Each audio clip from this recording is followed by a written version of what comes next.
Donc on va parler maintenant de l'huile et le gaz de schiste qui, je vous le dis, va être installé en France en 2017.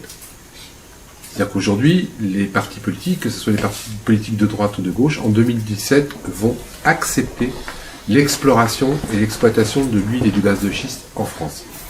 Pour ceux qui ne savent pas tout à fait ce que c'est, je vais quand même vous faire une petite explication de 2 minutes. Tout le monde comprend ce que c'est que la fracturation. Je vais vous expliquer.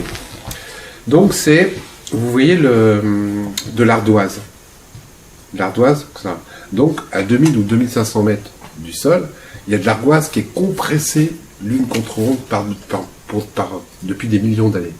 Dans cette ardoise, il y a des nanoparticules de pétrole, d'huile. Sur l'île de France, par exemple, c'est de l'huile de schiste. L'huile de schiste, en fin de compte, c'est du pétrole qui est compressé dans cette ardoise. Et donc, ils ont découvert en énergie fossile qu'il faut aller la chercher parce qu'ils en avaient besoin, que ça rapporte beaucoup d'argent. Donc, ils font comment?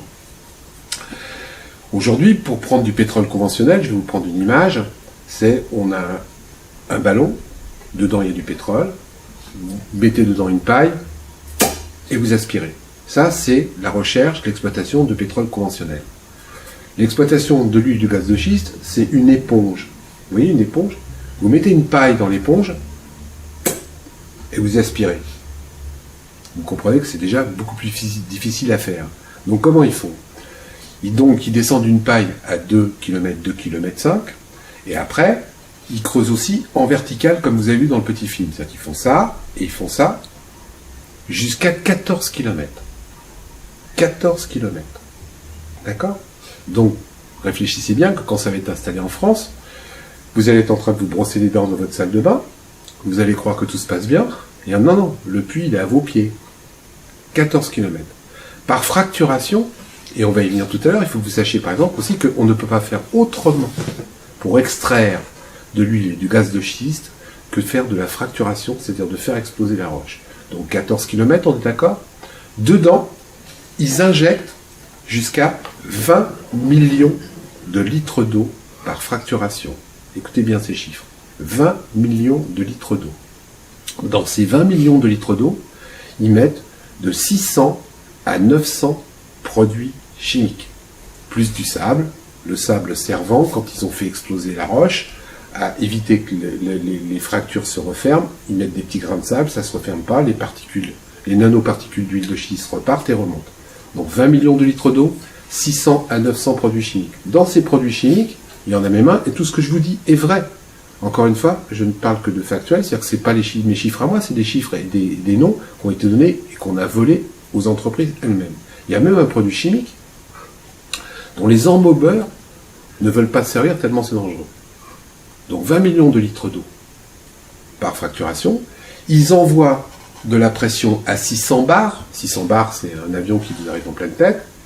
Donc cette eau est envoyée dedans, elle fait exploser la roche, le sable empêche les fractures de se refermer, et les nanoparticules de pétrole, de schiste donc, remontent. On ne récupère, et retenez bien ces chiffres, que de 30 à 70% de ce qu'on a injecté. Ça veut dire qu'il reste à l'intérieur entre 30 et 70% de l'eau, j'ai oublié de vous dire, définitivement polluée. Cette eau-là, elle est définitivement polluée. Donc ne croyez surtout pas qu'elle reste à l'intérieur. L'eau qui remonte chargée de nanoparticules d'huile de schiste, il la sépare et il récupère ces nanoparticules de schiste.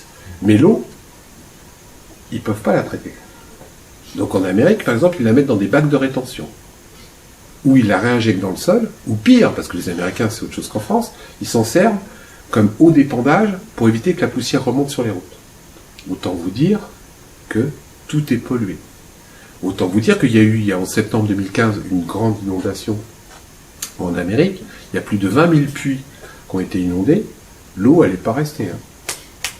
En Amérique, il faut que vous le sachiez, la plupart des nappes phréatiques qui sont à côté de la fracturation hydraulique sont définitivement polluées. On apporte de l'eau en bouteille aux habitants. Mais comme la loi américaine est ainsi faite, c'est des choses qu'on ne sait aujourd'hui que par Internet. Qu'on sait parce qu'on connaît les Américains, parce que la loi empêche d'en parler. En Amérique, il y a une loi de confidentialité qui dit que des enfants, ils ont même fait signer des enfants pour ne pas parler des dégâts de l'huile et du gaz de schiste. En Amérique, ils ont passé une loi pour dire qu'un médecin n'est pas obligé de vous dire que vous êtes malade à cause de la fracturation hydraulique. Juste pour qu'on situe bien les choses. Donc là, on parle seulement de la façon. Donc 20 millions de litres d'eau, vous avez noté, 600 à 900 produits chimiques, qui restent donc dans le sol, et il peut faire jusqu'à 10 fracturations par puits, en étoile. Ça fait donc 220 millions de litres d'eau définitivement pollués par la fracturation hydraulique et les produits qu'ils mettent dedans. Et même si on vous dit en 2017 qu'on va s'occuper de l'eau, c'est un mensonge. Il y a 2 mensonges qu'il faut que vous reteniez. Un, on ne peut pas faire autrement que de faire de la fracturation hydraulique pour extraire ces produits. Tout autre procédé qu'on vous annonce est un mensonge. C'est simple à comprendre. Hein.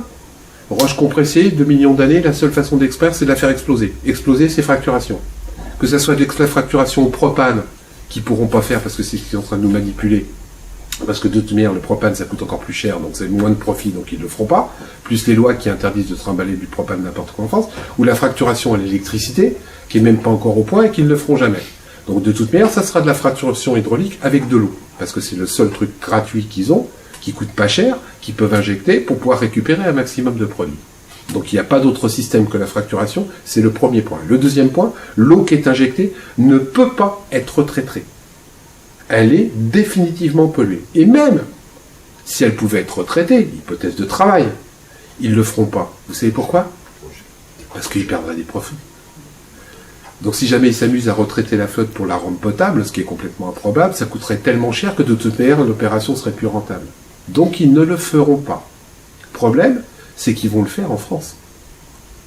Problème, c'est que malgré la loi qui a été votée, les lobbying français sont en train de travailler pour qu'en 2017, quel que soit le gouvernement,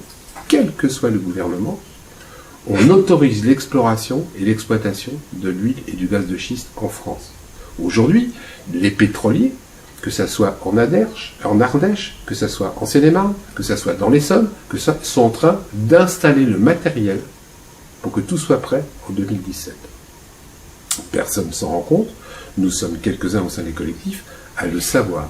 Donc préparez-vous, parce que cette histoire de fracturation hydraulique et d'exploitation d'huile et de gaz de schiste, c'est 600 à 700 ans de pollution de nos terres. Pour quelque chose qui en plus n'est pas pérenne. Parce qu'à la limite, je ne suis pas obtus, moi. On me dit c'est pas dangereux, on me dit ça va féliciter. Ok. Mais l'exploitation d'un puits d'un gaz de schiste, ça ne veut dire que 10 ans. Au bout de 10 ans, il n'y a plus rien dedans. Donc à quoi ça sert de nous obliger encore à utiliser de l'énergie fossile alors qu'on ne travaille pas sur des énergies renouvelables?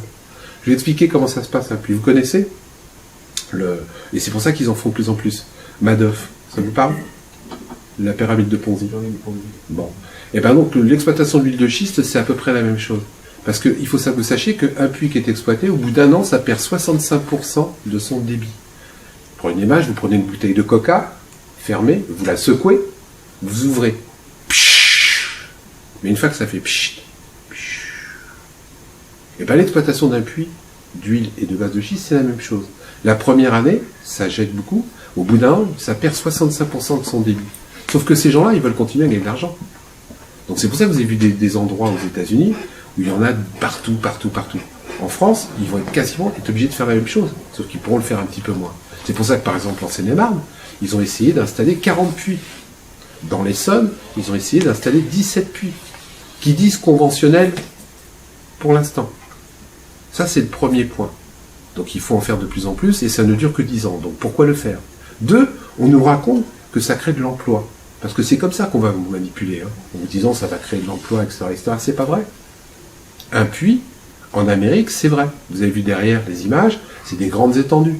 Donc il a fallu faire des routes, il a fallu faire des maisons, il a fallu faire des bars. Dans les bars, il a fallu faire venir des putes. Oui, ça a créé de l'emploi, là-bas. Mais nous, on a déjà tout ça en France. Donc on n'aura pas besoin de créer les routes, les bars, etc., etc. Donc ces emplois, ne les comptons pas et arrêtons de nous manipuler avec. Les seuls emplois que créent ces exploitations et d'huile de schiste, c'est les emplois de vigiles. La preuve en est, c'est que les chiffres officiels qu'on vous donne, c'est qu'en Amérique, on a créé 600 000 emplois. Donc on va faire pareil en France. Ben ouais. Sauf que nous, on a fait le compte. Il y a 500 000 puits en activité. 600 000 divisé par 500 000, ça fait combien? Ça fait 1,2 emplois par puits. Et c'est logique. Parce que les puits, une fois que vous avez creusé, etc., ça ne nécessite plus de personnel. Vous avez une vanne, vous avez un tuyau, vous avez 3 personnes qui bossent pour s'en occuper, et vous avez un vigile pour garder le puits. Donc, l'exploitation, l'exploration de l'huile et du gaz de schiste, ça ne crée pas d'emploi, ne le croyez pas, et quand on va essayer de vous manipuler, ce n'est pas vrai. Donc, 500 à 600 ans de dégâts, pas d'emploi. Est-ce que ça va nous créer des richesses? Parce que c'est ce qu'on nous dit. On dit, si on exploite l'huile et le gaz de schiste, c'est comme ça qu'on va essayer de socialement vous le faire accepter, nous allons payer moins cher notre gaz, notre pétrole. Mais c'est pas vrai. Pour qu'on arrive à payer moins cher notre gaz et notre pétrole, il faudrait qu'on exploite 10 000 à 15 000 puits pour une année sur toute la France. Il n'y aura pas 10 000 ou 15 000 puits qu'on va pouvoir exploiter, parce qu'on les met où d'abord? Exploiter totalement, hein, pour la première année. Donc ça ne tient pas la route. Les contrats qu'on a signés avec Gazprom, vous pensez vraiment que dans les contrats, il n'y a pas des clauses de dédit? Donc pour qu'on paye 1 euro, ou allez, 1,50 € par an moins cher notre exploitation de gaz et notre énergie, il faudrait qu'on ait quelque chose comme 200 000 puits à exploiter en France. 200 000 puits! Donc ça aussi, c'est un mensonge. Ça ne va pas créer de richesse, on ne va pas payer le gaz moins cher. Donc pollution définitive, pas d'emploi, pas de richesse. À quoi ça sert d'installer ça? À quoi ça sert? Ça va servir à quelques-uns, et on vous bien l'expliquer, qui vont se faire beaucoup de pognon pendant quelques années, qui après vont se barrer. Petit détail anodin, que je vous donne comme ça en prime. Ils nous disent que c'est pas dangereux. Mais alors, l'année dernière, à Bruxelles, les mêmes lobbying ont fait voter une directive pour supprimer l'étude d'impact sur l'exploitation des pétroles et huiles et gaz de schiste. Vous savez ce que c'est qu'une étude d'impact? Donc une étude d'impact, je le résume pour les gens qui ne savent pas, c'est avant qu'une usine en France ne s'installe, on fait des contrôles sur l'eau, la terre, le sol, pour dire bah là il n'y a pas d'acide, là ça va bien, et là l'air est respirable. 3 ans après, une fois que l'usine est installée, on refait les mêmes contrôles et on constate que là, tiens, dans l'eau, il y a un peu d'acide chlorhydrique, que dans l'air, il y a un petit peu plus de choses. Et on se dit, bah attends, avant, il n'y avait pas, l'usine est arrivée, il y a. Donc excuse-moi mon bonhomme, c'est de ta faute. Eh ben non. Sur l'exploration de l'huile et du gaz de schiste, ils sont fait voter une directive à Bruxelles, manipulée, comme quoi il n'y aura pas sur cette exploitation d'études d'impact. 2 choses. La France s'est abstenue. Bizarre, je croyais qu'elle était contre. 2e chose, et moi je suis un type très pragmatique, si vous me dites que c'est pas dangereux, pourquoi vous avez fait voter cette directive? Puisque faisons des études d'impact, nous pourrons comparer. Pourquoi vous vous êtes donné beaucoup de mal, vous avez payé des lobbying, vous avez fait une exposition 15 jours avant pour manipuler les députés européens, pour faire voter cette directive comme quoi il n'y aura pas d'études d'impact en Europe sur l'exploitation de l'huile et gaz de schiste? Moi j'ai un problème. Donc on se rend compte directement que ces gens sont en train de nous mentir. Et faites très attention, parce que c'est dans pas longtemps. 2017, quel que soit le gouvernement qui va être mis en place, ils accepteront, sous des prétextes futiles de manipulation populaire, de mettre en route l'exploration ou l'exploitation. Et pourquoi on dit que nous, aussi, on est contre l'exploration? Il faut vraiment nous prendre pour des idiots. Moi, dans l'Essonne, par exemple, l'entreprise Vermillon, elle a mis plus de 40 à 90 millions d'euros pour dire, voilà, je mets cet argent-là pour faire de l'exploration. Gratuitement. Si ces gens-là mettent 40 à 90 millions pour soi-disant faire de l'exploration, c'est pas pour récupérer beaucoup plus. C'est pas pour nous dire, une fois qu'ils auront commencé l'exploration, qu'il y a une mine d'or sous nos pieds et qu'on peut pas la laisser là et qu'il faut absolument l'exploiter. Donc non, excusez-nous messieurs les gouvernants, que ce soit de droite ou de gauche, on ne veut pas d'exploration ou d'exploitation d'huile et gaz de schiste. Pour la simple raison, parce que je viens de vous le démontrer, on n'en a même pas besoin. Ça rapporte pas d'argent, ça rapporte pas d'emploi, ça rapporte pas de richesse aux gens qui sont sur place, ça va nous rapporter que des maladies, ça va nous rapporter de la pollution d'une terre définitive, et en plus, ça ne favorise pas le fait que les individus se dirigent vers l'énergie renouvelable. Puisque l'énergie fossile, par définition, c'est un marché captif. Le problème qu'on a par rapport à ça, et je comprends bien les dirigeants, c'est que si jamais ils nous mettaient un petit peu plus d'argent sur les énergies renouvelables, on deviendrait autonome. Donc on n'aurait plus besoin de payer, parce que notre électricité, nous pourrions la faire nous-mêmes. Donc on n'aurait pas besoin de casquer. Donc ces gens-là n'ont pas envie qu'on soit autonome. Donc ils veulent nous laisser dans l'énergie fossile. On dit simplement aujourd'hui parce qu'on est en capacité de savoir exactement ce qui se passe. On est en capacité de dire, parce qu'on par Internet, on reçoit des informations de partout. Moi, j'ai des gens en Amérique qui sont malades, comme vous l'a dit, il y a une explosion des cancers, et des cancers qu'on ne connaît même pas, à cause de la fracture. Et je ne vous parle pas non plus, je vous ai parlé des dégâts, je ne vous parle pas des tremblements de terre. Parce que là aussi, on commence à avoir des études phénoménales qui prouvent par A plus B que certains tremblements de terre sont causés à cause de la fracturation hydraulique. Et c'est logique, encore une fois, malgré le fait que les gens essaient de toujours de nous mettre le doute dans la tête. Oh là, il y a un pays qui a fait un moratoire pour interdire l'huile et l'exploitation de l'huile de schiste. Vous voulez que je dise qui c'est? La Suisse. Et vous savez pourquoi? Parce que les patrons, ils habitent là-bas. Et eux, ils n'ont pas envie. Non, mais je blague, c'est pas pour ça. C'est parce que là-bas, en Suisse, ils sont un petit peu moins cons que nous. Ils ont fait une fracturation, ils se sont perçus qu'il y avait des tremblements de terre de 3,5 sur l'échelle de Richter. Ils se sont dit, oh là là, vous m'excusez, on arrête un petit peu, puis on voit ce que ça donne. Donc, ils ont arrêté pendant 6 mois de faire la fracturation. Les tremblements de terre et les secousses se sont arrêtés. Ils reprennent la fracturation au bout de 6 mois. Tremblement de terre, encore plus haut sur l'échelle de Richter. Ils ont eu la preuve manifeste que les fracturations et les tremblements de terre étaient à cause de la fracturation. Eux, ils ont arrêté. Aujourd'hui, il y a des endroits dans le monde entier où il y a des fracturations, et on en a les preuves. Tout ce que je vous dis est vérifiable. Où il y a 14 à 15 fois plus de tremblements de terre en 6 mois que ce qu'il y a eu pendant 10 ans. Et c'est bizarre. C'est les endroits où il y a la fracturation. Et puis cette histoire de flotte, je veux dire, aux États-Unis, sachez-le, je veux dire, c'est pas un mensonge. Il y a 90% des endroits où il y a la fracturation, il n'y a plus d'eau dans les nappes phréatiques. Parce que quand ils injectent leur flotte pour récupérer, etc., déjà, elle reste dedans. Mais c'est en dessous de la plupart des nappes phréatiques. En France, par exemple, les nappes phréatiques sont entre 1000 et 1500 mètres. Je sais, il y a des mecs qui vont me dire que je ne suis pas tout à fait juste dans les chiffres, mais j'essaie de vulgariser. Les fracturations se font entre 2000 et 2500 mètres. D'accord? Il reste 70% de flotte. Elle remonte dans les nappes phréatiques. Les tuyaux qui, amendés, vont l'expliquer, deviennent poreux. Deviennent poreux pourquoi? Parce que c'est du ciment, parce qu'il y a du temps, parce qu'il y a des fracturations, ça crée des tremblements de terre, il y a des fuites. Ces tuyaux traversent les nappes phréatiques. Les produits rentrent dans la nappe phréatique est morte. Aux États-Unis, au Canada, il y a des gens qui se font livrer des bouteilles d'eau toutes les semaines. Est-ce qu'on a envie en France que ces flottes-là, que notre flotte qui est importante, qui est notre survie à moyen terme, qui est la survie de nos enfants, soit, je le rappelle, définitivement polluée. C'est pas une pollution qu'on peut nettoyer, on passe un petit coup de serpillière et puis on n'en parle plus. Parce que c'est ça qu'on va essayer de vous dire aussi. Non, là, c'est pas un coup de serpillière. L'eau est définitivement polluée. C'est-à-dire que vos enfants, vos petits-enfants, vos arrière-petits-enfants ne pourront même pas en boire. Est-ce que c'est ça qu'on a envie d'enfants uniquement pour gagner un petit peu d'argent pour quelques-uns?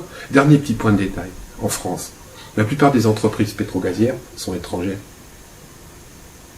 Total, qui est donc un petit peu français, lui va déjà faire, écoutez bien, va déjà faire de la fracturation hydraulique à l'étranger.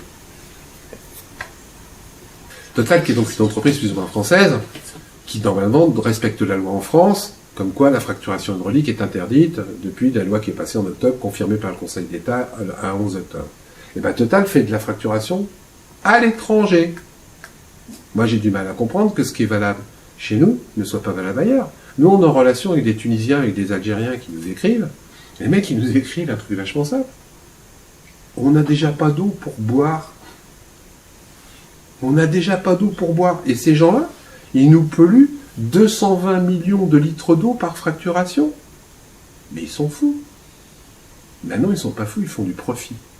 Mais je me dis, si Total, aujourd'hui, fait de la fracturation à l'extérieur, comment ces gens-là ils peuvent être contre un jour ou l'autre qu'on le fasse en France? Et je parlais tout à l'heure des entreprises étrangères. Le problème que j'ai aussi par rapport à la fracturation hydraulique, c'est qu'on autorise des entreprises américaines, canadiennes, comme Vermillon, Eswal, etc., à venir fracturer et explorer chez nous. Mais ces gens-là, dans 10 ans, quand ils auront fini, qu'est-ce qu'ils font? Vous avez vu, machin? ils rentrent chez eux. Quand on va découvrir que ça crée des cancers, des maladies, des leucémies, tout ce qu'on veut, des maladies innommables qu'on va même découvrir, quand on va faire les procès,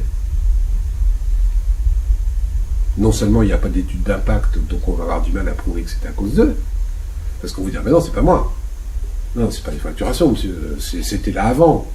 Ouais, là, non, le cancer que vous avez, monsieur, c'est pas à cause de la fracturation. Vous avez bu de l'eau, mais c'est à cause, comme ils le disent, c'est un truc naturel qui est arrivé, ou c'est de petites usines françaises à côté. Les gens vont avoir du mal. Mais en plus, quand on va faire les procès, il va falloir les faire dans leur pays. Donc prendre des avocats pour traduire les machins. C'est tout bénef pour ces gens-là.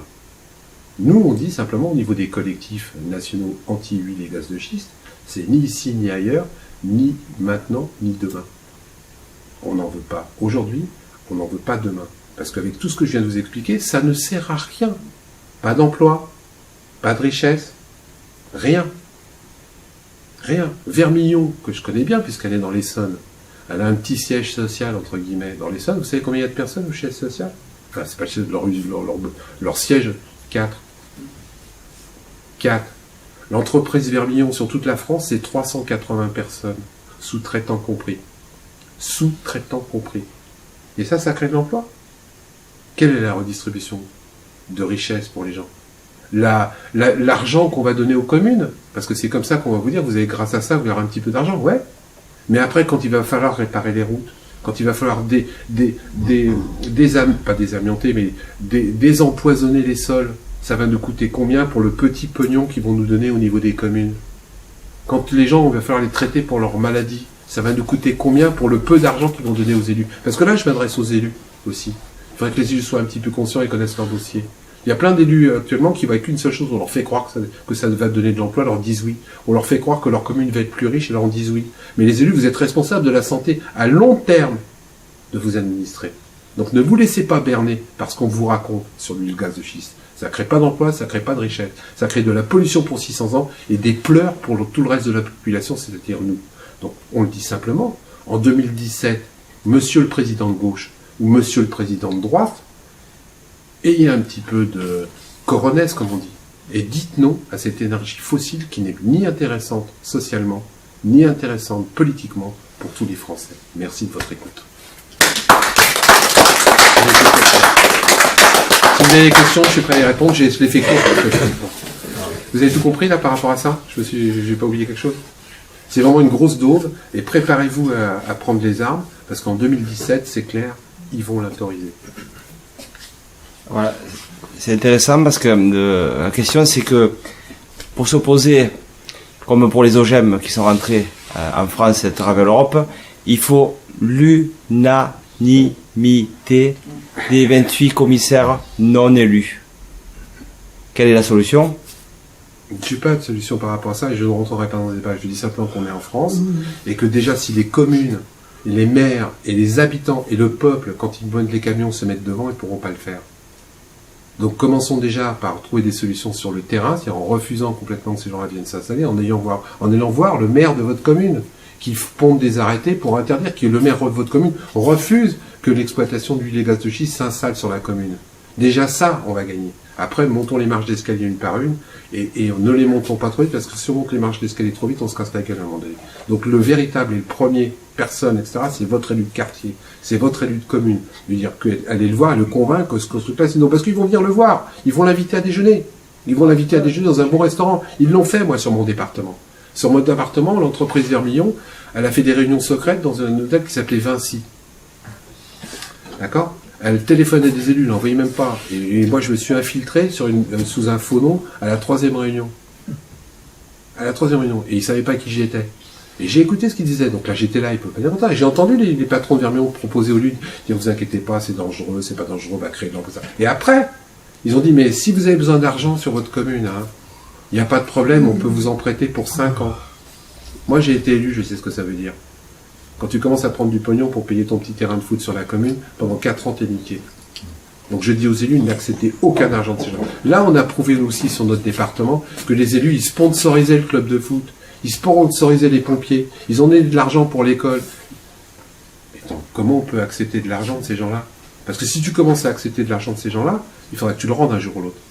Donc n'acceptez aucun argent de ces gens-là. Nous, on a verrouillé notre problème sur le département, sur toute la France. Je dis aux élus, n'acceptez aucun argent de sponsor des pétrogaziers. Si vous commencez à mettre le doigt là-dedans, vous êtes mort.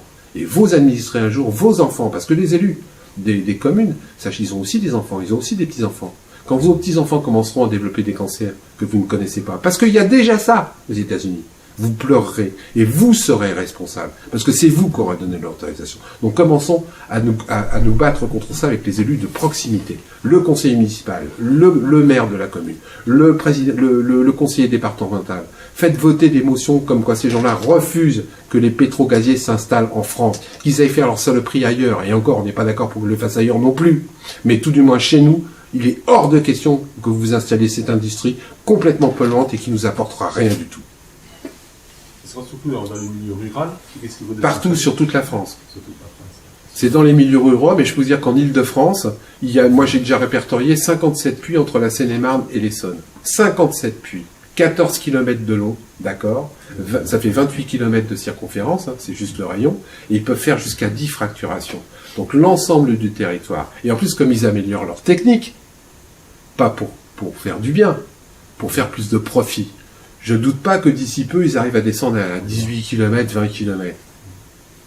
Mais par contre, je le répète encore une fois, c'est définitif. Une fois qu'ils ont fait ça, ça va être l'industrie de trop. Moi, je dis attention, cette histoire d'huile et de pétrole schiste, c'est le sida de la terre du 21e siècle. C'est fini. Une fois qu'on l'a chopé, on ne peut plus s'en débarrasser. C'est irréversible. Les nappes phréatiques sont définitivement polluées. Il reste 70% des produits de merde qu'ils injectent à l'intérieur. 70%. Et ils nous disent, vous savez, comme la petite publicité, c'est la taupe, ils vont refermer le chocolat, puis on n'en parlera plus. Ils nous disent, mais non, ça va rester en bas, vous inquiétez pas, ça ne remonterait pas avant 600 ans, c'est pas vrai, ça remonte tout de suite.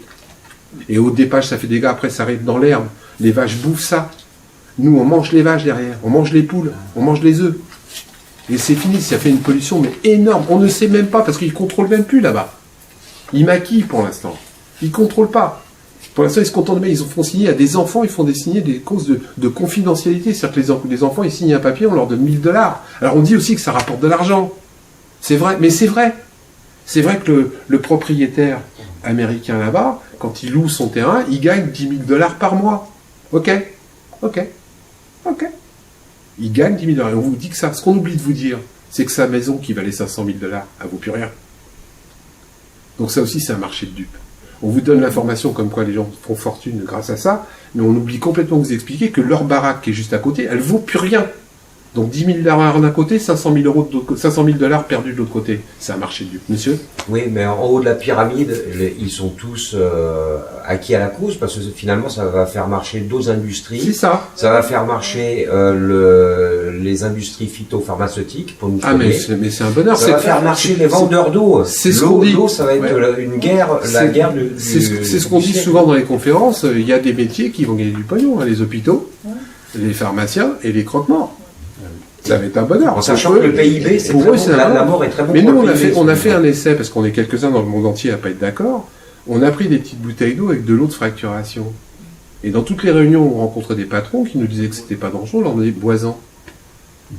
Après qu'il ait parlé, hein. Après. Je sais pas pourquoi, il y en a aucun qui a voulu boire.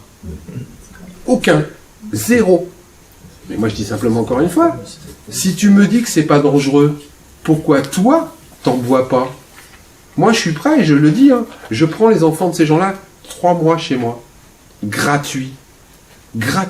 Et je les nourris aux produits qui sont à côté des usines, et je leur donne de l'eau gratuitement des usines à leurs enfants, pendant 3 mois, gratos. Il n'y en a aucun qui veut me prêter ses gosses. Mais c'est bien, parce que c'est pas dangereux. Faites-le.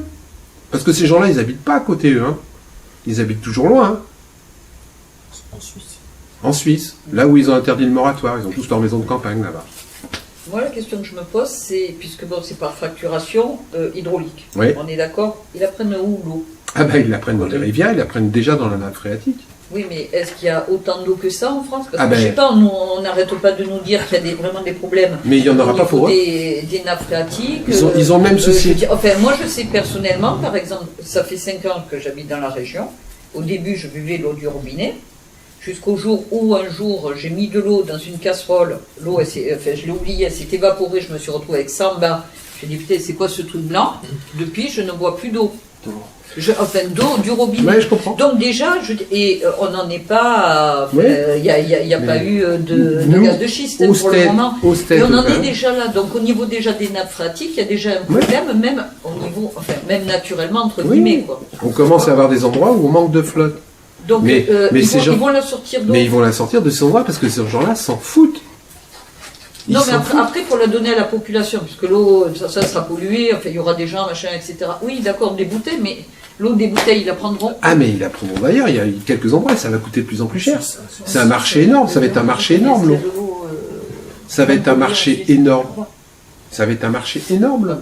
Ça l'est déjà, hein, quand on voit le prix de l'eau, actuellement. Mais c'est justement pour ça qu'on dit que c'est une folie, et on vous l'a bien expliqué dans le petit film, c'est une folie de détruire les nappes phréatiques existantes déjà. Et c'est ce qui se passe aux États-Unis, c'est ce qui se passe au Canada, et c'est ce qui se passera chez nous. L'eau est définitivement polluée. Et de toute manière, même, je vais vous dire en plus, parce qu'ils vont nous bien nous dire un jour qu'ils n'utilisent pas la flotte. D'accord. De toute manière, les produits qu'ils vont envoyer dedans, il y a quand même 70% qui restent. Donc de toute manière, ces produits-là, quand ils vont remonter, ils pollueront quand même la flotte. C'est QFD. Là, il y a 220 millions par puits d'eau qui est définitivement polluée. On est d'accord? Ils vont nous manipuler en disant, maintenant, on n'utilise plus de l'eau, hein. On utilise de l'air comprimé. Je vous dis n'importe quoi. Hein. Mais les produits chimiques qu'ils vont mettre dedans, et qu'ils sont obligés de mettre, en plus, ils sont obligés de les mettre, parce qu'il y a des rapports. Alors, je vais vous en donner une qui est géniale. Il y a un sénateur et un député en France, qui s'appellent Bataille et Lenoir, Pépère Bataille et Pépère Lenoir, qui ont fait un rapport intermédiaire pour dire qu'on commence à... Alors, j'entendais que ce mec-là, l'eau de Bataille, il est dans le Nord, il est complètement pour le gaz de couche, donc je peux vous dire qu'il est pour.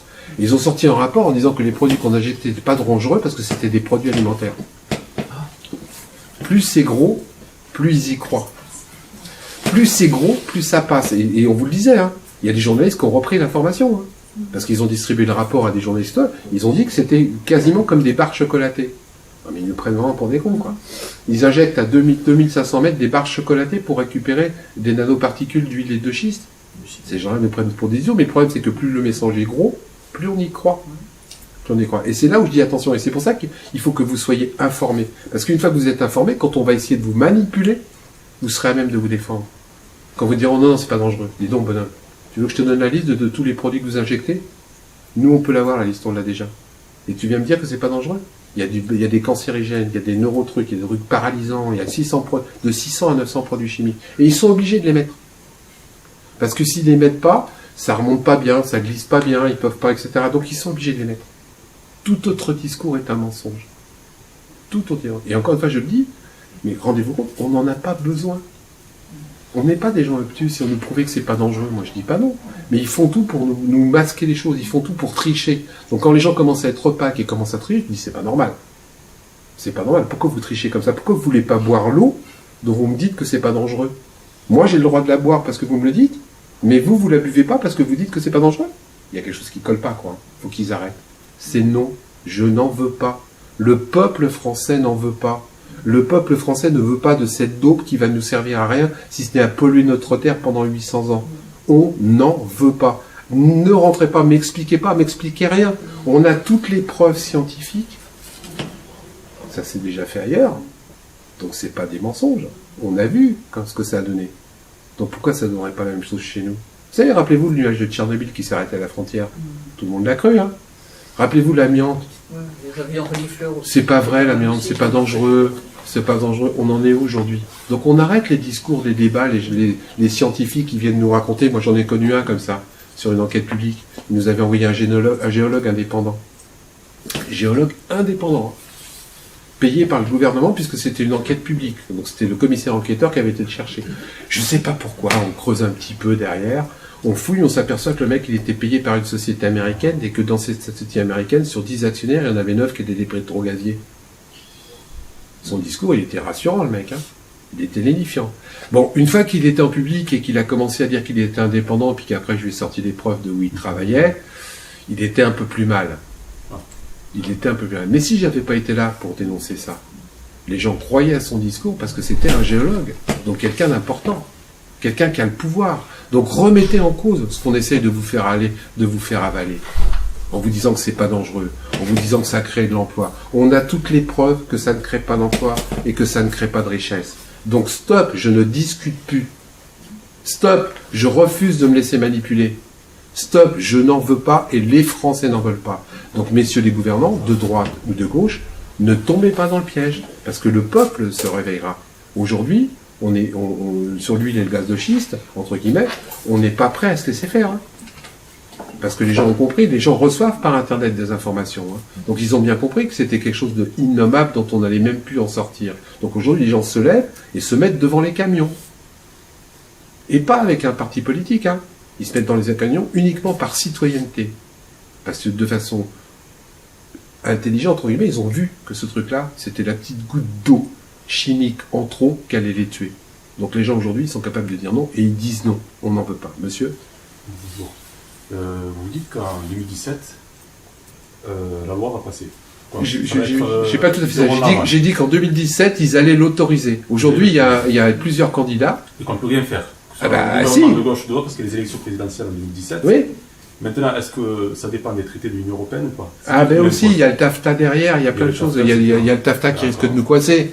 Mais ce qu'ils n'ont pas compris, c'est que la volonté populaire peut être plus forte que tous les traités. Parce que si on n'en veut pas, on n'en veut pas. Il faut aller jusqu'au bout. Et ben il faudra aller jusqu'au bout. C'est moi ce que je dis, c'est qu'en 2017, il faudra que les gens se réveillent, sortent de chez eux et se mettent devant les camions. Parce qu'on n'aura pas d'autre solution. Parce que ces gens-là, soit par les élus corrompus, soit par des présidents qui vont dire oui, soit par le TAFTA, soit par l'autre, etc. Et ça, ils vont essayer de nous l'imposer. Et la seule réponse qu'on aura, c'est de sortir dehors et de se mettre devant les camions avec nos enfants. Et leur dire non, vous passerez pas. Parce qu'on n'aura pas d'autre solution. Et grâce à ça, ils ne le feront pas. Parce que quand vous avez la pression de 100 000 personnes qui sont dans un endroit et qui vous disent vous creuserez pas, ils pourront pas le faire. Mais c'est honnêtement quasiment la seule solution qui va nous rester en 2017. Parce qu'ils sont en train de nous entourer. Vous avez les noms de ceux qui se sont abstenus par rapport à l'autorisation de 2017 Au Bruxelles ? Oui. Oui, on a, c'est le gouvernement français. Voilà, les eurodéputés français. C'est les eurodéputés français et le gouvernement français qui se sont abstenus. Alors que si jamais ils ne s'étaient pas abstenus, cette directive ne passait pas. L'Allemagne aussi s'est abstenue. C'est bizarre, hein ? C'est bizarre. Alors que c'est des gens qui officiellement disent non, on n'en veut pas. Ça veut dire quoi ? Ça veut dire que les lobbying sont quand même très puissants. Très très puissants. Ce sont des conglomérats privés. C'est pas le public, là. C'est à 100%, on est sur du privé. Ceux qui vont exploiter les... Ben, pour l'instant en France, c'est ça, puisque Total le fait à l'étranger. Total, il fait des facturations, mais ailleurs. Et Total, il y a un petit peu de Français dedans. Là, c'est des entreprises étrangères. Étrangères, qui quelque part vous font croire que ça... Et avec le TAFTA, dans le cadre du libre-échange, on va dire que moi j'ai le droit parce que je le fais chez moi. En gros, le TAFTA, je vous résume, hein. C'est-à-dire que moi je fabrique des bombes antipersonnelles. Toi, tu refuses que je fabrique des bombes antipersonnelles, t'as pas le droit de refuser. C'est ça le libre-échange. Non, moi je dis que chez moi, si je veux pas de bombes antipersonnelles, j'en veux pas. C'est tout. Mais le problème, c'est que comme ils auront plus des lois qui les arrangent, il va bien falloir qu'on se batte autrement. Et se battre autrement, on ne pourra le faire que par un soulèvement populaire. Et sur l'huile et le gaz de schiste, il va falloir que ça se fasse, quoi. Parce qu'une fois qu'ils ont creusé, une fois qu'ils ont injecté, c'est fini. Hein. On n'a que nos yeux pour pleurer. Donc c'est avant qu'ils le fassent. Et c'est ça que je dis moi aussi maintenant. Il faut qu'on arrête de prévenir après. C'est-à-dire qu'aujourd'hui en France, ce qu'on avait, c'est qu'on commençait à mettre un feu rouge ou un machin à un endroit quand il y avait eu 25 accidents. Moi je dis non maintenant. Non, le feu rouge on le met avant les accidents. Là aujourd'hui, on sait avant que vous fassiez les dégâts. On sait que ce truc-là, avant que vous commenciez à creuser le premier puits, on sait que c'est une merde innommable. On sait les dégâts que ça va faire sur la population. On sait la pollution que ça va donner parce qu'on en a les preuves. Donc vous ne le faites pas. On n'attend pas que ça soit trop tard. C'est maintenant qu'il faut faire. Et là, les pétroliers français, ils sont en train d'installer leurs puits sur la France. Mais on a plein d'endroits où ils sont en train de faire des réfections des puits conventionnels existants, etc. On a les chiffres, on reçoit ça de toute la France, nous. Donc on sait ce que ça veut dire quand on arrive à faire le pulse. Parce que quand vous êtes sur votre petit coin, c'est mon petit coin, on pense que ils sont en train de faire des travaux de réaménagement. Mais quand vous vous rendez compte, quand vous avez toutes les informations qu'ils sont en train de faire la même chose de façon concertée sur toute la France, ils sont en train de nous faire quoi les petits là ? Comme je vous disais tout à l'heure, quand le mec qui met 90 millions d'euros sur la table pour continuer à exister sur un truc soi-disant conventionnel, Alors que par exemple dans l'Essonne, les puits conventionnels, c'est peanuts. C'est peanuts. Le mec, il récupère un baril de pétrole par mois, qui aujourd'hui est à $30. Donc c'est encore moins rentable. Sauf qu'ils savent pertinemment que le pétrole à $30, ça ne va pas durer. C'est simple à comprendre. Aujourd'hui, c'est une spéculation vers la baisse artificielle. Mais la consommation de pétrole en France, elle est comme ça. Et la production de pétrole, elle est comme ça. Donc à un moment donné, les deux croix, ils vont se rencontrer. Hein, et le pétrole va remonter. Donc quand le pétrole va remonter, l'huile et le gaz de schiste va redevenir intéressant.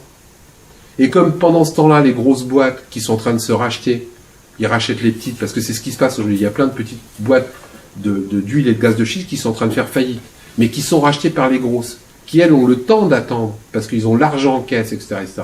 Quand le pétrole va remonter, l'huile et le gaz de schiste va redevenir rentable. Et comme les grosses boîtes auront racheté les petites et qui se sont préparées, qu'ils auront acheté les élus, et que socialement parlant, ils auront manipulé les populations, tout sera prêt pour qu'ils puissent le faire en France. Et pourquoi ils le feraient en France? Je vais vous dire pourquoi. Parce qu'il y a quelques personnes qui ont des intérêts privés là-dedans. Il y a quelques élus, entre guillemets, corrompus, qui ont des intérêts pécuniaires là-dedans. Et c'est le seul moteur, la seule excuse pour pouvoir faire cette merde en France. Uniquement l'argent et le profit pour quelques personnes. Et ça, je vais vous dire, comme pour les pilleurs d'État, ça devient inadmissible. Ça devient intolérable. Que quelques personnes se permettent d'obérer la vie future de tous nos enfants et nos petits-enfants pour uniquement des histoires de pognon, uniquement des dollars qui vont se mettre dans leur poche, ça ne sera même pas dans la nôtre. Et ils vont nous laisser tous les pleurs. Ils vont nous laisser, eux, ils vont faire les profits et ils vont nous laisser tout le déficit. Parce que c'est comme ça que ça se passe. Hein. C'est-à-dire qu'eux, ils vont se taper tous les profits. Et par contre, tous les déficits derrière, les fuites de méthane, j'ai oublié de vous en parler. Il est prouvé aujourd'hui, c'est pas moi qui le dis, c'est des chiffres officiels. Hein. 8 à 9% de fuites de méthane par puits. Minimum. 8 à 9%. Le méthane, c'est un truc le plus dangereux pour l'effet de serre. Donc d'un côté, on se bat pour que la toilette est un peu plus propre. Et de l'autre côté, on laisse ces puits-là avec des fuites de méthane qui vont encore faire un peu plus d'effet de fer. Rappelez-vous, là, depuis 3 mois, personne n'en parle. Plus personne n'en parle. Les puits qui fuient, là, dans je ne sais plus quel endroit, c'est des puits comme ça. Qu'il y a des fuites de méthane qu'ils n'ont jamais vu en 3 mois, ce qu'ils ont eu en 4 ou 5 ans. En Californie. C'est marrant, hein, on n'en parle pas beaucoup de ça. Mais on est en plein dedans. On est en plein dedans. Et ils ne savent même pas comment arrêter les choses après. Parce que c'est ça le pire. Ils ne savent même pas comment arrêter. Une fois qu'ils ont fait les dégâts, les mecs, ils pleurent. Moi, j'ai eu dans mon département une fuite. Il y a un truc qui s'est brisé sur leur pétrogazier.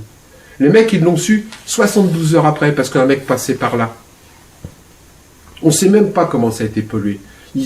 C'est un truc de fou. La police elle-même a été évacuée. Et on veut nous expliquer que c'est pas dangereux? Mais pour qui ils nous prennent, ces gens-là? Ça suffit, on n'est plus au Moyen-Âge. On n'est pas prêt de se laisser mener comme des bœufs. Aujourd'hui, on peut se battre, on peut savoir et on peut répondre. Ce que je demande tout simplement, c'est que ce soit le peuple qui réponde. Monsieur, est-ce que vous avez une explication sur le fait que le pétrole soit passé de 110, 120 dollars le baril? C'est uniquement spéculatif via l'Arabie aussi et tant d'autres qui ont fait ça pour casser le système de Poutine et des Américains. Mais là, par contre, si je commence à vous parler de ça, j'en ai pour 2 heures et je suis pas forcément l'hyper spécialiste là-dessus. Par contre, ce que je peux vous assurer, c'est que c'est totalement artificiel. En gros, l'Arabie Saoudite et même c'est à ce moment-là, a ouvert les vannes pour faire baisser le prix du pétrole. Parce que justement, le gaz de schiste commençait à faire concurrence à l'Arabie Saoudite par son exploitation massive aux États-Unis. Est-ce que je suis clair jusque-là? Donc la seule façon de casser l'huile et le gaz de schiste, et en plus de casser le Poutine qui essayait de faire un truc direct de gaz et d'huile en passant par l'Ukraine, c'était d'augmenter, d'ouvrir les vannes du pétrole. Donc en augmentant, en donnant beaucoup de réserves de ce qu'ils avaient, ils ont fait baisser le prix, ils ont cassé l'huile et le gaz de schiste. C'est uniquement, mais ça va remonter. C'est obligé. La preuve, c'est qu'en ce moment, en Arabie Saoudite, ils commencent à en payer les prix, puisqu'ils ont moins de cash flow. Est-ce que je suis clair jusque-là? Donc, à un moment donné ou à un autre, je peux vous assurer que ça va remonter très vite. Et à partir du moment où ça va remonter, l'huile et le gaz de schiste va redevenir rentable. Le seuil, c'est 50 dollars le pétrole, et à partir de 50 dollars, l'huile et le gaz de schiste devient intéressant. Et là, je peux vous assurer que ça va devenir là. Mais même les Américains se sont baisés la gueule, parce qu'à une époque, le seuil de rentabilité de l'huile et le gaz de schiste, c'était 8 dollars pour l'huile et le gaz de schiste. Mais comme les Américains sont des cons de ce côté-là, et qu'ils ont fait une production à profusion au lieu de travailler la demande, du coup, ils ont abaissé eux-mêmes le coût de l'huile et gaz de schiste à 2 $. Et là, ça devenait déjà plus rentable pour eux, parce qu'il y en avait trop. Il y en avait trop. Donc c'est eux-mêmes aussi qui se sont cassés la tête. Vous rajoutez ça à l'Arabie Saoudite, et ils sont effondrés. Mais, je le dis, en ce moment, on vous sort, l'huile de schiste est en train de se casser la gueule. Non, non. Les petites boîtes sont en train de se casser la gueule. Et les grosses boîtes les rachètent. Autre chose que j'ai complètement oublié de vous dire par rapport aux États-Unis, c'est que les États-Unis ont une particularité, c'est que dans leur plan comptable, ils peuvent incorporer le N+1 dans leurs prévisions actuelles. C'est-à-dire qu'ils font des prévisions en disant « je vais gagner tant d'argent dans 2 ans », et ils peuvent incorporer ça directement dans leur plan comptable. Et c'est pour ça qu'à un moment donné, il y a une spéculation sur l'huile gaz de schiste. Parce que le mec, il disait, comme ça s'est fait en Pologne, dans les réserves polonaises, il y a 25 millions de réserves de kilos, de machin, etc. J'ai pas le chiffre exact, pour pouvoir récupérer de l'huile gaz de schiste. Et ils incorporent ça dans leur bilan. Donc ils vont vendre leur boîte encore plus cher. Le mec d'après, qui a encore revendu, il le revend encore plus cher. Et le dernier, qui s'aperçoit que les chiffres ont été gonflés, lui, il a dans l'os. Et c'est pour ça qu'en Pologne, en ce moment, ils sont en train de fermer des puits. Parce que les mecs, ils ont vendu l'ours, la peau de l'ours, le bébé et les enfants du bébé avant d'avoir vu l'ours. C'est-à-dire que tous ces produits de vente et de revente, ça a été fait avant de creuser le premier puits. Et quand le dernier mec qui a racheté, il a creusé le premier puits, il s'est aperçu qu'en fin de compte, ce qu'ils avaient annoncé comme chiffre, c'était 10 fois moins. Donc du coup, lui qui avait basé tout le pognon qu'il avait versé, l'achat, sur les recettes, il s'est retrouvé avec un déficit. Et donc en Pologne, ils ont fermé plein de puits à cause de ça. Parce que ça, c'est un système américain. Un système américain, tu peux mettre les profits estimés dans ton bilan de l'année. Donc ça gonfle tes chiffres et tu as l'impression que ta société, elle gagne beaucoup d'argent. Mais c'est de l'argent virtuel. C'est ça, et qui n'est pas vérifié. Mais ça, c'est les lois américaines. Et donc avec ça, ils nous font croire que c'est merveilleux. Nous, on sait par exemple qu'en France, ils ont complètement surévalué la réserve d'huile et de gaz de schiste. Surévalué. Donc au lieu qu'il y ait 10 millions de tonnes, etc., ils ont dit qu'il y avait 100 millions. Ils s'en foutent, ça leur permet de venir le faire et d'appâter. C'est aussi simple que ça. Voilà. Mais est-ce que d'ici quelques années, on ne va pas avoir une autre source d'énergie quand même que le pétrole, quoi? Mais si on se donne les moyens, sauf qu'aujourd'hui on ne veut pas nous donner les moyens. Je vais vous donner un exemple. Mais Alexis, je vais vous donner un exemple. Arnaud de Montebourg, il est ce qu'il est. Ce mec-là, sous prétexte de dumping des Chinois sur les plaques photovoltaïques, a augmenté de 12% le prix des plaques photovoltaïques. Je l'ai vu, j'ai dit, mais attends, Arnaud, t'es gentil, mon madame. Tu me parles de dumping avec les Chinois. Ok. Mais pourquoi tu l'as pas fait pour les chaussures? Pourquoi tu l'as pas fait pour les jouets? Pourquoi uniquement sur les panneaux photovoltaïques? Qui fait qu'aujourd'hui, c'est plus du tout rentable pour les gens. C'est quoi? C'est de l'énergie renouvelable. Plus c'est cher, plus etc., moins tu as envie de l'installer, parce que moi, je veux bien installer de l'énergie renouvelable chez moi. Mais si je suis remboursé au bout de 25 ans, mon investissement, et qu'au bout de 25 ans, je suis obligé de racheter tout le matériel, etc., je ne le ferai pas. Pourquoi aujourd'hui on ne met pas de l'argent, des subventions réelles sur les gens qui installent de l'énergie renouvelable? Pourquoi Arnaud Montebourg, il a mis 12% d'augmentation? C'est bien que quelque part, ils ne veulent pas qu'on aille vers l'énergie renouvelable. Ils veulent absolument qu'on reste dans l'énergie fossile. Rappelez-vous ce que je dis, l'énergie fossile, on est captif. Captif. Et captif, ça veut dire que tu payes tous les mois. Ça veut dire que je suis obligé pour exister de passer par toi. Énergie renouvelable, non. Et je produis ma propre électricité, je fais marcher ma propre machine à laver, je peux après... Je suis obligé de la revendre à l'EDF. Parce que j'en ai trop, on est d'accord, mais ça ils ont même baissé. Parce qu'à une époque, on pouvait la vendre 30 centimes et puis c'était pendant 25 ans. Maintenant c'est 15 centimes et c'est pendant 10 ans. Je résume, c'est pas ça les chiffres. Mais volontairement, ils ont baissé pour que ça soit moins rentable. C'est pas le rôle des élus. Le rôle des élus, c'est au contraire de nous faire profiter d'un tas de choses au moindre coût. Et bien là, ils s'arrangent pour que ça soit de plus en plus cher. Quand on creuse un petit peu, c'est vraiment pas simple, difficile à comprendre. On a besoin d'être tenu, payer tous les mois à ces gens-là. Vous connaissez le pétrole abiotique? Le pétrole, on n'en manquera jamais. Le pétrole n'est pas une ressource limitée, c'est la terre qui génère le pétrole. C'est une théorie mais qui méritent vraiment d'être regardés de près. Mais ça change rien. Ça change rien. Parce qu'ils sont 10 mecs à commander. Donc, de toute manière, qu'il y en ait en quantité limitée en plus, ou pas, ce qu'on oublie de dire, c'est que qu'il faut un certain nombre d'années quand même dans la Terre pour le faire. Donc, la ressource, à partir du moment où on l'exploite trop, elle s'use. Il y a plein de choses comme ça qui deviennent complètement folles. Elles s'usent. Donc, ils vous disent que c'est limité. Et c'est vrai que dans la théorie, c'est limité. Il y aura toujours des diamants qui vont être fabriqués. Sauf qu'un diamant, il faut plusieurs millions d'années pour le faire. Donc plus vous tapez dans le diamant, à un moment donné, il n'a pas le temps de se renouveler. C'est ce qui se passe aujourd'hui. Comme on accélère la consommation et qu'on accélère la masse de la consommation, à un moment donné, ça n'a pas le temps de se renouveler. On coupe des arbres, mais on ne les laisse pas repousser. Donc ok, il y aura toujours des arbres. Mais si on les coupe trop par rapport à ce qui repousse, à un moment donné, il n'y en aura plus. Sauf que ça, on oublie de vous le dire. Allez-y, consommez. Consommez. Ça, c'est les générations futures qui verront. Et aujourd'hui, on commence à, il y a des animaux qui n'existent plus. Ça a l'air de rien, mais quand je parle aussi des abeilles, à force de bousiller les abeilles, c'est toute la chaîne qu'on va bousiller derrière. Mais comme ça rapporte tellement d'argent. Vous vous rendez compte que Monsanto est en train de mettre en place des semences qui ne sont pas renouvelables. Qui ne sont pas renouvelables. C'est pourquoi ce genre de choses, encore une fois, je reviens toujours à la même chose, c'est pour nous tenir. Parce que moi, je vais t'acheter des graines et je suis obligé de te les acheter l'année d'après. Parce que celles que je plante, ils sont plus renouvelables. Mais on oublie de vous dire que tout ce qu'il y a dedans, c'est de la daube. Mais c'est quand même une folie. Une graine, pour moi, on doit pouvoir se resservir. Une fois que la plante a poussé, on replante des graines. Eh ben non, ils inversent ça. Donc ok, on nous dit qu'on pourra toujours en avoir, mais on fait tout pour qu'on n'en ait plus. À un moment donné, ça ne peut pas marcher. Sauf que ces gens-là ne s'en rendent pas compte.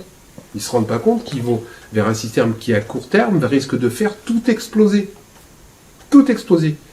Et le jour où il n'y aura plus, mais leur richesse, elle est finie. Elle est finie. Ils s'en rendent même pas compte. Au lieu d'avoir l'intelligence de nous laisser, entre guillemets, l'intelligence de nous laisser continuer à consommer. Ils font tout pour qu'on n'ait plus les moyens de consommer. Donc à un moment donné, ils sont en train eux-mêmes de se tirer une balle dans la tête. Ils n'ont pas l'intelligence de leur richesse.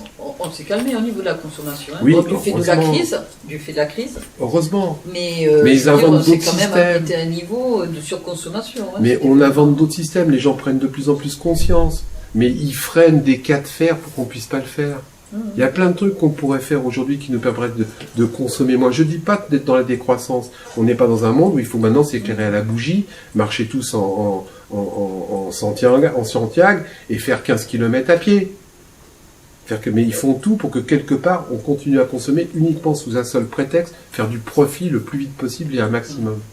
Parce que ça ne les intéresse pas, on pourrait consommer autrement, mais à ce moment-là, on consommerait sur longtemps, tout doucement. Mais eux, c'est pas ça qu'ils veulent. Ils veulent qu'on consomme vite et le plus possible. Et le plus possible. Parce que le système est en train de s'embrayer. Et de toute manière, il va à l'échec, le système. Avant, pour construire une voiture, il fallait 25 personnes. Et une voiture, ça durait 25 ans, 30 ans. 25 personnes. Mais pour aller plus vite, on a mis des machines. Donc il y a moins de gens qui fabriquent des voitures. Maintenant, pour faire une voiture, il faut 3 ou 4 personnes. Mais il faut que tu la rachètes, la voiture, au bout de 5 ans. Parce que si tu la rachètes pas, tu casses le système. Sauf qu'ils ne se rendent pas compte. À force de faire ça, il y a moins en moins de gens qui peuvent s'acheter des voitures. Donc le système, il va se casser la gueule à un moment donné. Le jour où tu achètes aujourd'hui un frigidaire, tous les 3 ans, il faut que tu le changes. On a découvert même que sur certains appareils, ils mettaient des pastilles pour que l'appareil tombe en panne. C'est sur l'essence programmée. Tombe en panne. Parce que si jamais tu rachètes pas, le système lui-même est fou. À un moment donné, il va en sentir parce qu'ils sont obligés de raccourcir les temps à chaque fois. Donc avant, une voiture, ça durait 10 ans. Maintenant, c'est 5 ans. Au bout de 3 ans, il faut que tu rachètes ta bagnole. Et en plus, on te culpabilise. Si tu la rachètes pas, tu es un mauvais citoyen. Tu participes pas à l'effort de la nation. Tu participes pas à l'effort qui fait que quelque part, tu dois consommer pour que la nation aille bien. On nous culpabilise.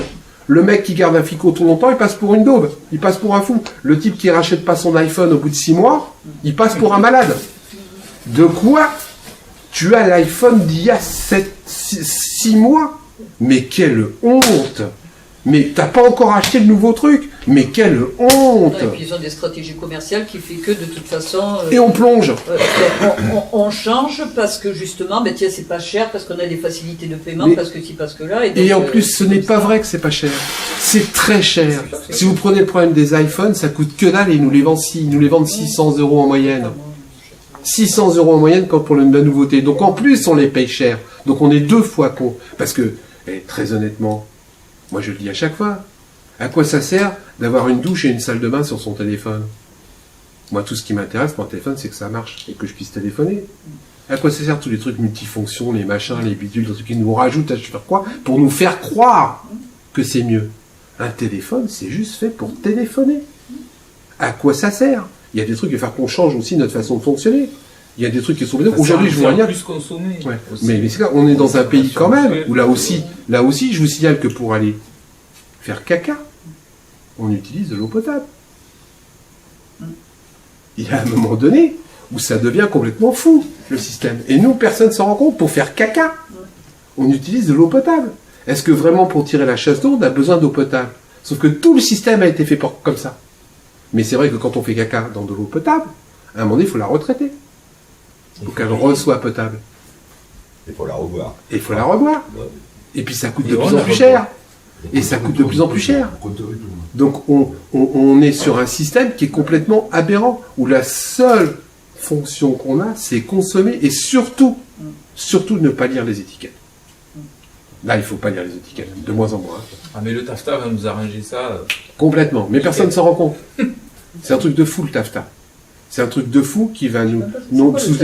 Alors le TAFTA, c'est un truc de libre-échange. C'est-à-dire qu'on n'a pas le droit de t'interdire de faire quelque chose d'une entreprise. Je le disais tout à l'heure, c'est un traité transatlantique qui vient uniquement des Américains, etc., qui va nous obliger, nous, à consommer ce qu'on ne veut pas, sous le prétexte de la libre concurrence. Et le pire, c'est que si jamais on n'est pas d'accord, c'est pas les tribunaux du pays qui sont compétents. C'est un tribunal arbitral. C'est-à-dire qu'il désigne 3 personnes. Vous vous souvenez de l'affaire Tapi? Des potes, on les nomme juges. On nomme 3 personnes. Ils vont nommer 3 personnes qui, eux, vont juger si on a le droit ou non de refuser qu'on nous installe des OGM en France. Par exemple, le TAFTA, si jamais on fabrique des OGM aux États-Unis, que les États-Unis veulent en fabriquer en France, on n'a pas le droit de refuser. La libre concurrence. Le gouvernement n'a pas le droit de refuser ça. Le gouvernement, hein. Et les lois du pays ne sont plus référence. C'est un truc de fou. Sauf que ce qu'on a oublié de vous dire, c'est qu'en même temps, Bruxelles va nous interdire de faire autre chose que du camembert pasteurisé. Oui. Donc de toute manière, le camembert qu'on pourra en Zone, avec Bruxelles, on ne pourra pas vendre notre camembert de pays, on pourra vendre que du camembert de sous-catégorie de merde. Les États-Unis, grâce au TAFTA, vont pouvoir nous imposer des poulets plongés dans le chlore. C'est le cas. Parce que eux, là-bas, pour soi-disant machiner, ils plongent les poulets dans le chlore. Et bien en France, ils vont pouvoir nous les imposer. Si on refuse, tribunal arbitral. C'est ça le TAFTA. Et en général, il y a des pays qui ont déjà essayé de se battre, ils ont perdu. Ils ont perdu. Et ça, c'est un truc de fou. Et la seule façon qu'on aura de réponse, je vous la donne, la réponse. Elle va être vachement simple. Mais il faut encore que les gens aient l'intelligence de le faire. C'est-à-dire que, ok, libre-échange, j'achète pas ton produit, madame. En Amérique, les lobbying de consommateurs, ils sont hyper puissants. Et quand il y a un mec qui commence à déconner, les mecs disent non, moi j'achète plus de sucre, j'achète plus de café, ils l'ont fait 1 fois, 2 fois. Je peux vous assurer qu'au bout de 8 jours, les entreprises changeaient leur fusil d'épaule. Et que si nous, en tant que peuple, on répond en masse, ben on dit bah non, j'achète pas. T'as vu, t'as voulu m'imposer ton truc, ton poulet au chlore. Bah tu vois, tu le laisses dans le rayon. Au bout de 8 jours, quand leurs poulets vont être périmés, que la date va être passée, ils seront obligés à revenir à d'autres choses. Faisons-le, quand ils vont essayer de nous l'imposer, faisons-le. Mais la seule façon, c'est que tous les gens en parlent autour de vous. Aujourd'hui, la communication, la transparence, c'est la meilleure façon de faire reculer tous ces abus. Si on reste chacun dans notre coin et qu'on n'en parle pas autour de nous, c'est sûr qu'ils auront gagné. Mais si on reste unis entre nous et qu'on fait des actions de masse, pas politiques, des actions citoyennes de masse, comme nous on a fait sur notre département pour l'huile de schiste. C'est pas un parti politique, le collectif anti-huile et gaz de schiste sur l'Essonne. C'est des citoyens. Et en 1 demi-heure, on est capable de réunir 900 personnes. Je peux t'assurer que le préfet, il y réfléchit à 2 fois maintenant. Et que Vermillon, ils ont reculé. Et que leurs 17 puits, ils les installeront pas comme ça. Mais parce que les gens se sont levés, ils sont venus, et ils sont sortis dehors, et y ont été. Et sans leader spécifique. Juste un mouvement de cohésion sociale et de prise de conscience collective. Et là, on y est aujourd'hui. Je n'arrive pas à comprendre que les gens, une fois qu'ils vont être informés, parce que on s'informe, comme les collectifs sur l'huile et le gaz de schiste, ce sont des choses qui se répandent bien, comme nous l'avons dit. Le type maintenant qui te dit, qui vient en réunion et qui te dit ouais c'est bien, etc., il faut vraiment qu'il argumente, quoi, parce que tu vois, on en a de temps en temps dans les conférences qui viennent, qui dit oui mais ça crée de l'emploi. 2 minutes après, le mec il s'écrase et il se casse, hein. Parce qu'on a toutes les preuves que c'est pas vrai. Donc à un moment donné, il faudra leur dire, non, on sait que c'est pas vrai, on est devant les camions, vous creuserez pas. Vous creuserez pas parce que ce truc-là, on n'en veut pas. On n'est pas contre le progrès. Hein. Encore une fois, je le répète, hein, on va essayer de faire passer les gens pour des doux. Moi, je suis pas payé par les Russes. Hein. Je le dis, hein, parce que voilà, je suis pas payé par les Russes. Tranquillos pépère, je suis bénévole dans cette affaire-là. Je dis simplement que j'ai pas envie que mes enfants ils bouffent de la merde pendant 500 ans parce que la terre et l'eau sera définitivement polluée. C'est pas moi qui le dis, c'est eux qui le disent. C'est eux qui le disent parce que dans les pays où ils ont déjà fait ça, c'est ça maintenant. Pourquoi chez moi ça serait pas pareil? Qu'est-ce que tu viens m'expliquer que chez moi ça va être différent? Si là-bas t'emploies les mêmes techniques, c'est les mêmes personnes, c'est des êtres humains, ils peuvent plus bouffer, ils mettent le feu à leur robinet, c'est du méthane, et qu'encore une fois là aussi on le démontre facilement parce que vous dites non c'est du méthane naturel. Ouais mais avant les fracturations il n'y avait pas ça. Avant les fracturations, le mec, quand il faisait ça sur son robinet, ça flambait pas. Donc c'est depuis qu'il y a les fracturations que ça flambe. Donc ça a beau être soi-disant du gaz naturel, donc c'est même pas vrai. C'est quand même à cause des fracturations qu'il y a ça. Donc ça, chez nous, on n'en veut pas. Je peux vous assurer que c'est grave. Renseignez-vous, rentrez chez vous, tapez sur Internet. Tapez huile et gaz de schiste, tapez Canada, tapez etc. Et vous allez voir le nombre de choses qui arrivent. Vous vous dites, mais c'est pas possible. Je barbe et je le dis dans des conférences, il y a des vaches qui perdent leur queue là-bas. Ils savent même pas pourquoi. D'un seul coup, pouf, la queue tombe.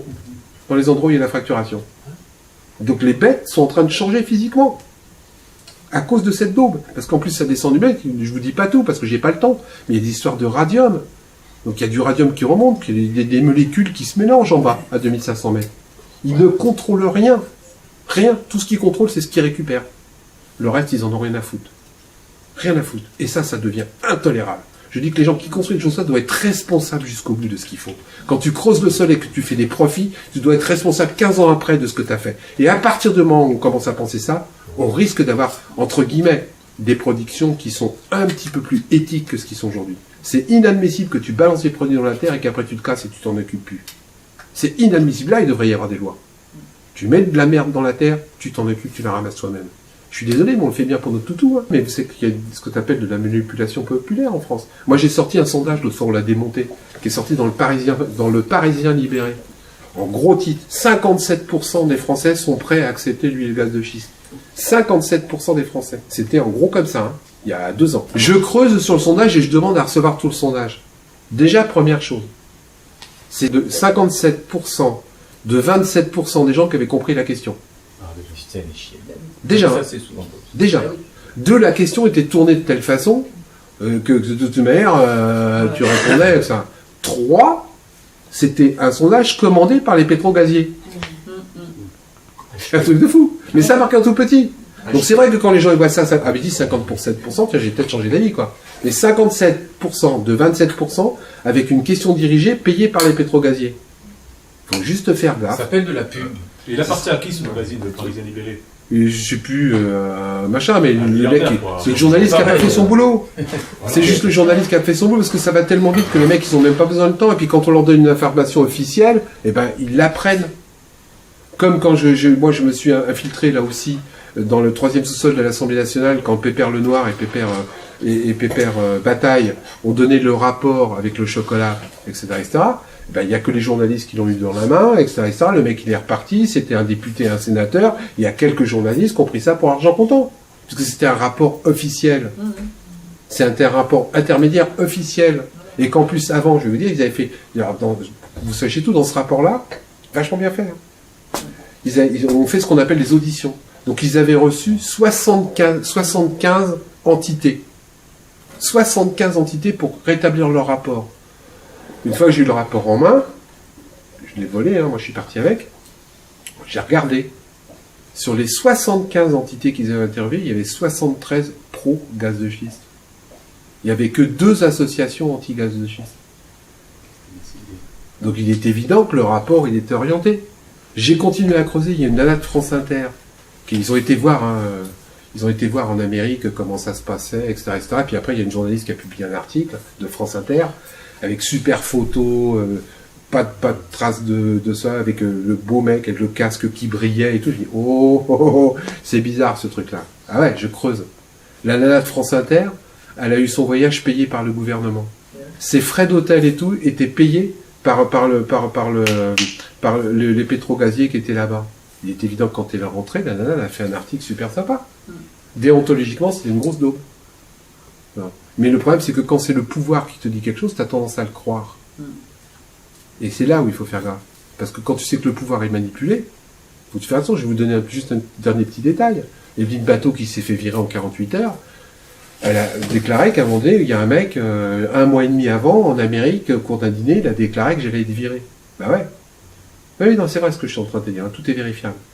Ce mec-là, qui était donc un mec qui faisait les tuyaux pour les pétrogaziers, etc., donc un mec qui est partie prenante dans l'huile et le gaz de schiste, c'était le mari de la directrice de cabinet de François Hollande.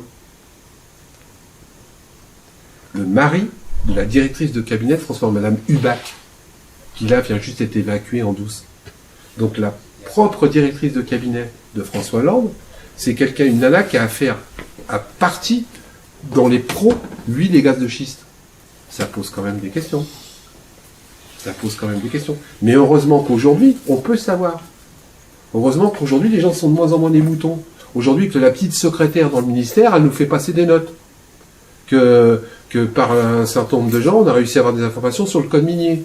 Ce qu'ils allaient mettre dedans. Parce que je vous en donne une autre petite, là, en scoop. En France, le code minier, et qui date etc., par rapport en Amérique, le sol, il appartient à l'État. Le sous-sol. Le sous-sol. Donc on ne peut pas faire n'importe quoi à Marseille, et c'est la même chose. En Amérique, c'est pas ça. Le sous-sol, il appartient au propriétaire. Et bien dans le code minier, ils essayaient de passer une petite note. Petit alinéa, tout petit, hein, entre deux gros pavés cachés, où ils disaient que les maires des communes allaient avoir un droit de regard sur l'autorisation de forêt sur leur commune. Et ils mettaient ça, ils essayaient de mettre ça dans le code minier. Donc ils ouvraient la porte dans le code minier à ce que l'unité du sous-sol n'existe plus en France. Les maires, ils ont de moins en moins de pouvoir maintenant, oui, mais là, au profit des préfets. On est d'accord, mais il n'empêche que le maire, s'il dit oui... Il se l'a jeté, quoi. Ouais, Il se laissait la possibilité de corrompre. Pas de corrompre, de sponsoriser, ouais, d'aider la commune. C'est le système de la loi Royer sur les grandes surfaces. Oui, aussi. Ça en fait le même partie. principe. Ça en fait partie, c'est à peu près le même principe. Qui apparemment est soi-disant une démocratisation du système. Je dis bien apparemment, mais quand on creuse un petit peu, ça enferme encore plus les gens dans des trucs qui sont basés uniquement sur le profit. Mais on vous l'annonce comme quelque chose de démocratique. Comme ce que je vous disais par rapport au bulletin de vote blanc, où il y a 2 ans, on vous annonçait l'avancée démocratique du comptage des bulletins de vote. C'est dans la presse, c'était une grande avancée démocratique. Non, il n'y a aucune avancée. Ils ont fait 2 colonnes. Une colonne pour les blancs, une colonne pour les nuls. Mais c'est pas pour ça que le pourcentage des bulletins blancs est compté. Donc c'est pas une avancée démocratique. C'est un abus de pouvoir. C'est un mensonge éhonté. Du foutage de gueule. Voilà. Je vais faire cut, hein, parce que sinon tu vas avoir 3 heures d'émission. Merci de m'avoir écouté.